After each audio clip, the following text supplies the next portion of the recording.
The Texas heat clung to everything. Thaya stood at the fence line of his ranch, watching dust settle across the scrubland.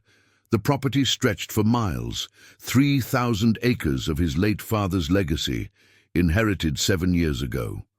Since then, Thaya had poured himself into the work, mending fences, rotating cattle, maintaining water troughs, anything to keep his mind occupied, to avoid the silence that filled his house each night.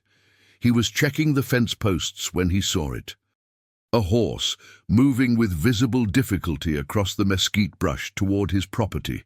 Even from a distance, Thaya could see something was terribly wrong. The animal favored its rear left leg, head hanging low. Dark patches matted its brown coat, where blood had dried in the Texas sun. Thaya grabbed his hat and moved toward the gate. He'd worked with horses his entire life. This one wasn't just injured, it was desperate. The horse noticed him and stopped, ears perked forward, as if making a decision. Then it continued toward him, each step deliberate, but pained. "Easy now," Thaya called out, keeping his voice steady and low. "I see you. You're safe." As the horse drew closer, Thaya could see the severity of the wounds, deep lacerations across its hindquarters, caked with dirt and debris. The animal had been fighting for survival for days, possibly longer. Its ribs protruded against its coat. Its eyes held exhaustion, born from prolonged suffering. Thaya approached slowly, extending his hand. The horse didn't bolt. Instead, it seemed to surrender to his presence, dropping its head slightly. That's when Thaya noticed something that made his chest tighten. On the horse's front left hoof, nearly worn away by years of weathering, was a farrier's mark.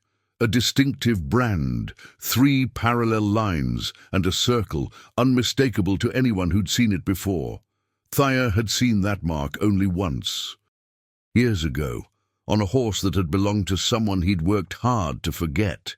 He ran his finger along the worn mark, his jaw tightening as memory crashed through him. The brand was old, faded, but unmistakable. His mind spun backward through years he'd tried to bury. "Where did you come from?" he whispered, though he already knew the direction. "Southwest, through the thickets and cedar brakes that bordered his property. Through terrain few people ventured into anymore." Thaya spent the first hours of daylight tending to the horse's wounds with methodical precision. He used carbolic acid diluted with water to clean the lacerations, working carefully to remove dirt and debris that had begun to fossilize in the dried blood. He applied salve to the worst injuries, wrapped them with clean gauze he retrieved from the barn's first aid kit. The work was meditative. Each gesture performed with the care of someone who understood that animals depended on humans to fix what nature and circumstance had broken. He gave the animal water and fresh grain from his own stores, speaking quietly the entire time. "You made it this far. That takes something special," he murmured. "Most creatures would have quit days ago, but you kept going." By evening, the horse was at least stable, resting in the shaded area behind his barn, under the corrugated roof that protected from the worst of the heat. Thaya had named the animal Nothing Yet. Names were commitments, they were promises. But Thaya couldn't rest. That brand wouldn't leave his mind. It haunted him the way ghosts were supposed to haunt in stories, except this was real. This was concrete. This was the farrier's mark that belonged to someone he'd spent 9 years pretending didn't exist. He stood on his porch at midnight, staring toward the southwest, knowing what lay in that direction. The cabin. It had to be. He told himself he'd follow the trail in the morning light, when he could see clearly and track properly. Just to confirm, just to put the question to rest, just to convince himself that his mind wasn't playing tricks. But at 4 in the morning, unable to sleep, wrapped in the knowledge that some doors, once opened even slightly in the mind, demand to be fully explored, he was already in the barn. Already saddling his old mare Buttercup, who'd been his horse for 15 years and deserved better than this pre-dawn mission. Thaya loaded supplies into his saddlebags, water, rope, a rifle just in case, though he wasn't sure what he'd use it on. Some instinct had told him to bring it, and he'd learned to trust his instincts, even when they made no rational sense. The Texas scrubland at dawn was beautiful and harsh in equal measure. The sky turned from black to deep blue to pale orange, and the world revealed itself in stages. Cactus and scrub oak emerged from darkness. Rock formations appeared as if materializing from another dimension. Thea rode southwest, following the path the wounded horse must have taken, reading the signs the way his father had taught him to read them. Disturbed earth showed the passage of something heavy. Broken branches hung at angles that suggested something struggling. The faint trail of dried blood where the horse had limped, leaving evidence of its desperate pilgrimage. The land here was unforgiving. No mercy for weakness, no compassion for injury. Few people came this way by choice. That was part of its appeal to some folks. Those who wanted to disappear completely, those who wanted to become ghosts while still drawing breath.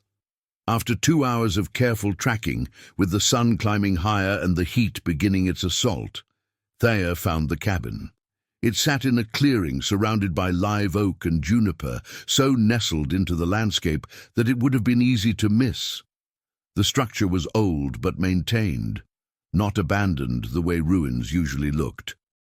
Instead, this place had the careful quality of deliberate isolation. The roof was relatively sound, windows were intact, a porch ran along the front, and wood was stacked neatly against one wall for cold months that seemed unlikely to come in Texas. Thea dismounted slowly. His hand rested on the rifle he'd strapped to his saddle, though he wasn't sure why. Some instinct, some warning that crossed the distance between his conscious mind and his deeper self. The door was locked, but the lock was simple. A man determined to get inside could manage it easily. Thea wasn't sure if he qualified as determined or desperate. He wasn't sure he wanted to know what was in there. He knocked first. 3 solid raps against the weathered wood.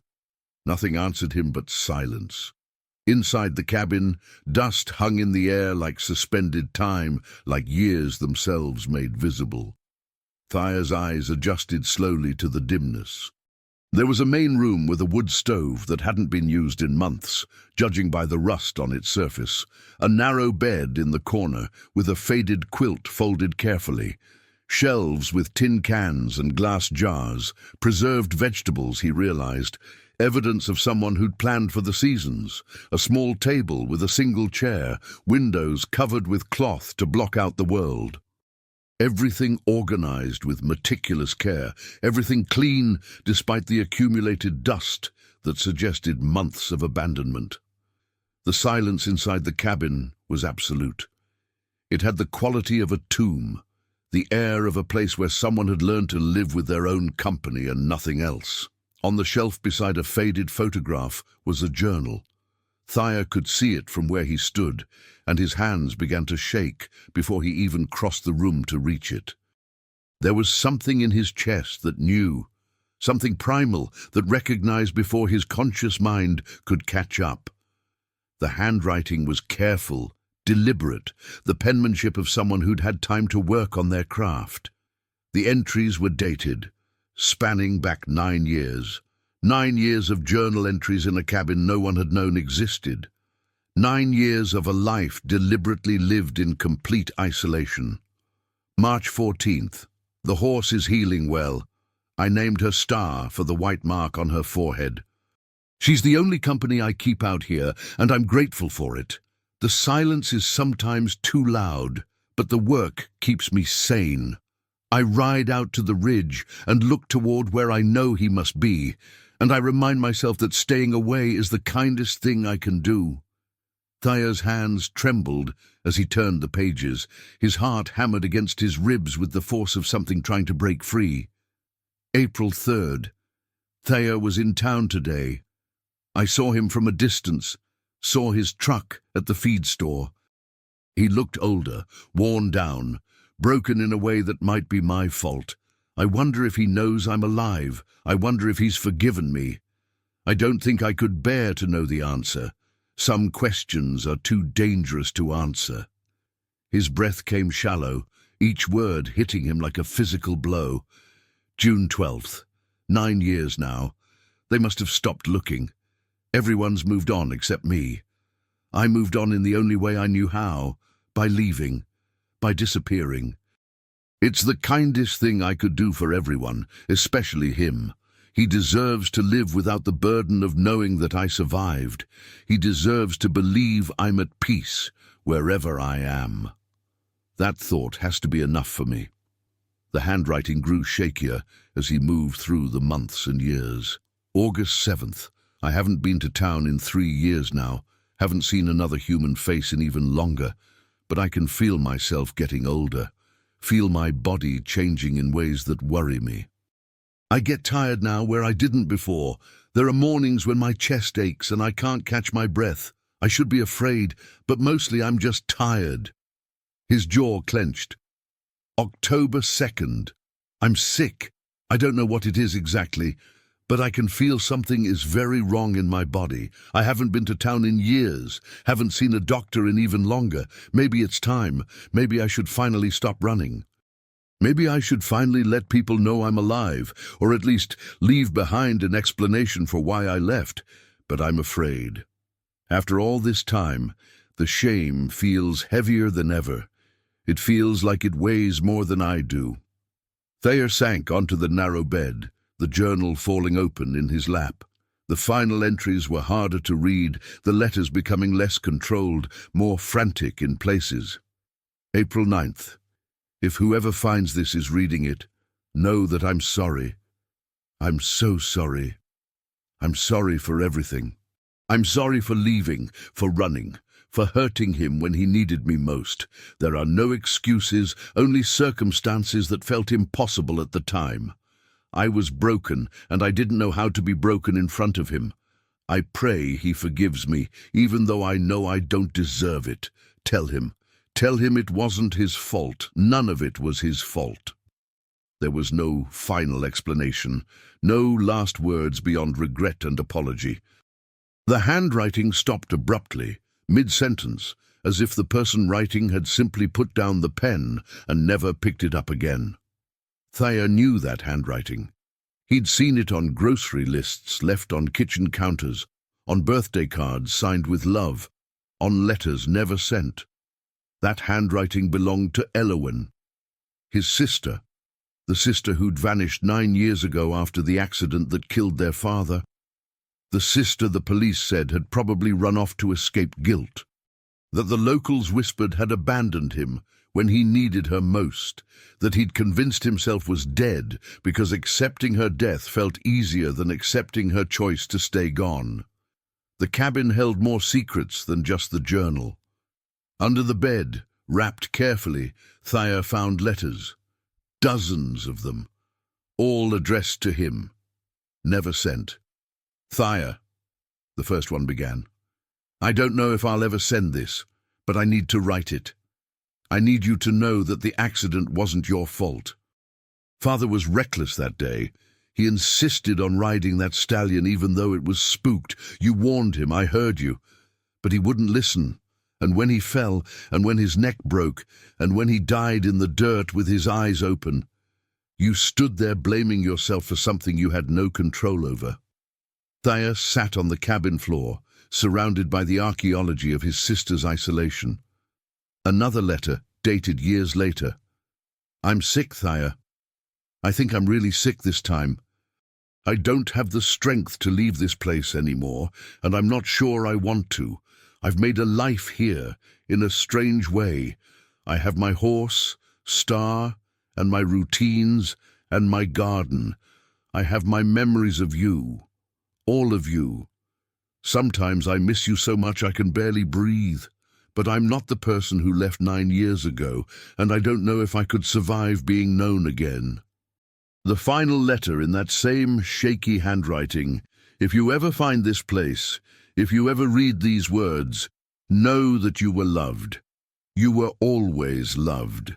I left because I couldn't bear your grief compounded with mine, and I was too broken to help you bear yours. That was selfish, I see that now.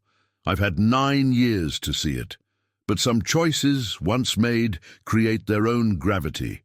They pull you down, and eventually you stop trying to swim. You just let the current take you. I hope one day you can forgive me, and I hope you can forgive yourself for father. You were never supposed to carry that weight. Thea found the veterinarian's receipt tucked in a book on the shelf. Star, the horse. Treated for chronic lameness 5 years ago. The farrier's mark dated back even further to when Elowen had first bought the horse, right before she disappeared. He found a calendar on the wall, marking days with careful X's. 9 years of marked days. 9 years of tracking time in a cabin no one knew existed.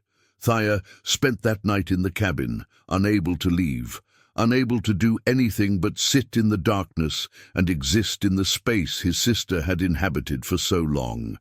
He read every journal entry, every unsent letter. He understood finally the full weight of her exile.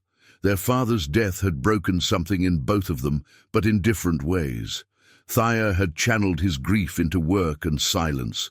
Elowen had run. At first, she'd probably thought it was temporary, that she'd clear her head and come back. But grief is patient. It settles into a person, and eventually the person builds a life around it, accepts it as part of their architecture, until leaving feels more impossible than staying. She'd had a stroke, Thea realized. The handwriting deterioration, the abrupt end of the journal entries. That's why the horse had appeared at his ranch.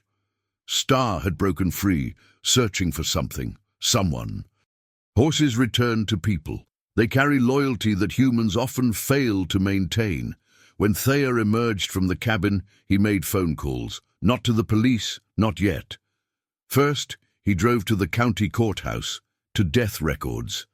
And there it was, Elowen Marie Harlow, deceased, date of death 7 months ago, cremated, scattered. She'd filed a will through a lawyer, requesting that her death be processed quietly. She'd left instructions that any property be donated to animal rescue organizations.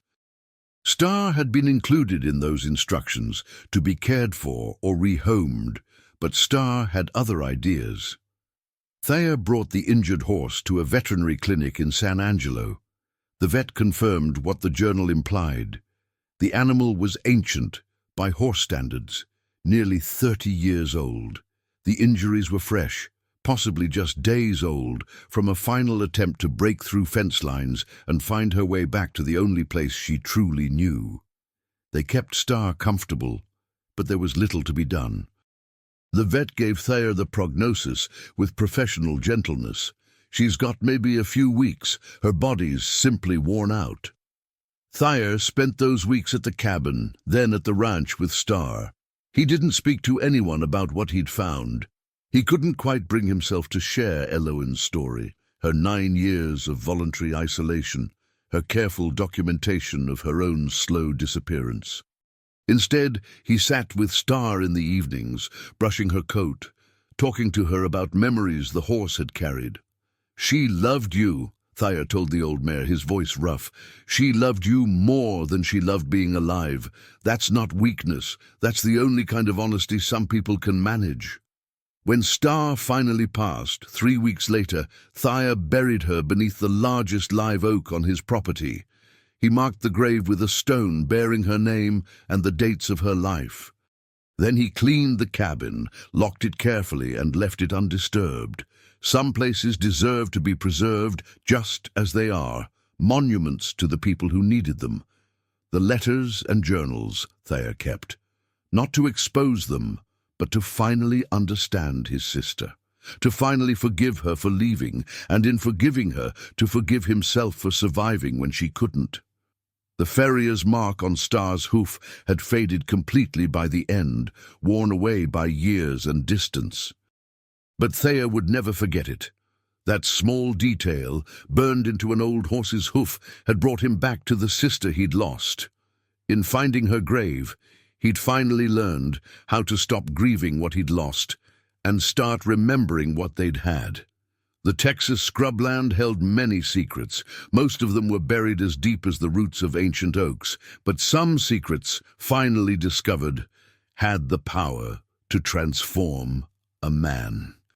To make him understand that love wasn't measured in presence, but in the thousand small choices people made to protect one another, even if those choices meant leaving